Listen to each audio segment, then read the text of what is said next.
Hello, this is Fred Rowe from Sierra Bright Dot Fly Fishing Guide Service. I've been teaching, guiding, writing, and lecturing on fly fishing since 1982.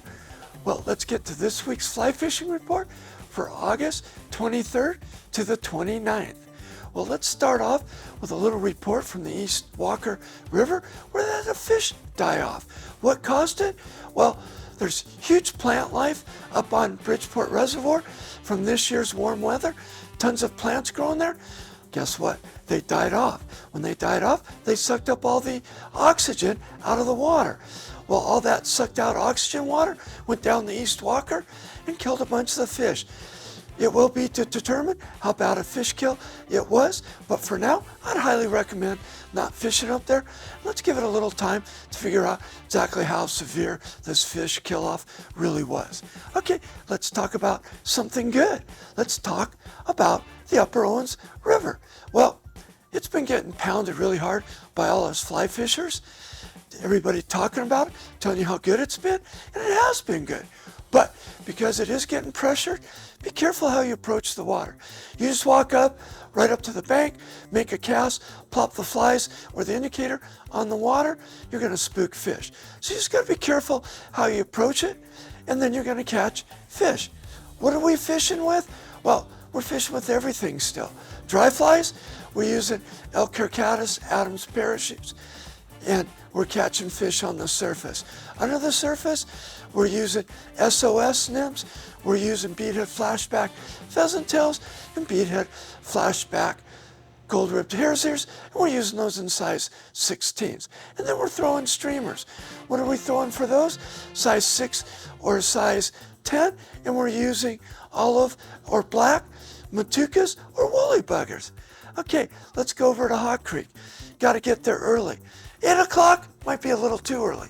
8:30, hatch is on the way. We're seeing tricos first thing in the morning. Then there's some caddis activity. There's been a little bit of blue-wing olive activity on the surface. But guess what? That's all over by 9:30, 10 o'clock.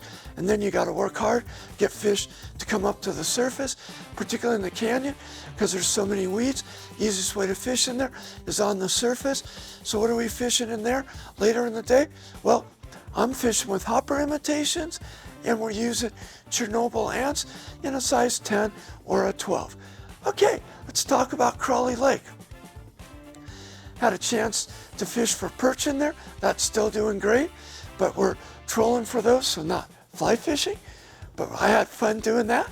Okay, fly fishing wise, what are we doing on the lake? Well, we're over there at the mouth of McGee in that area, and we're fishing midges under an indicator, or we're throwing sink tips or sinking lines. And what are we using on the sink tips? Well, we're using imitations of the Sacramento perch, because those fry are up in the water, and that's what's working really, really well. And what are we working under the indicator? Same old midges, tiger midges, zebra midges, that kind of stuff. So that's what's working there. Okay, let's go down the hill. Talked about the Owens River. It's back up to 500. It's out. So let's talk about Bishop Creek Canal. I got a new Sankara rod from Tanuki, so I had to go out and fish it. 5 casts, had a double on it. Caught 10, 12 fish within an hour, so the rod was working great. So yeah, that's fishing great. So that's kind of this week's fly fishing report, brought to you by Sierra Bright Dot Fly Fishing Guide Service. I can be found on Instagram, Facebook, or at Tuesdays from 9 to 11 at Mahogany Smoked Meats, and my favorite, lpptv.us.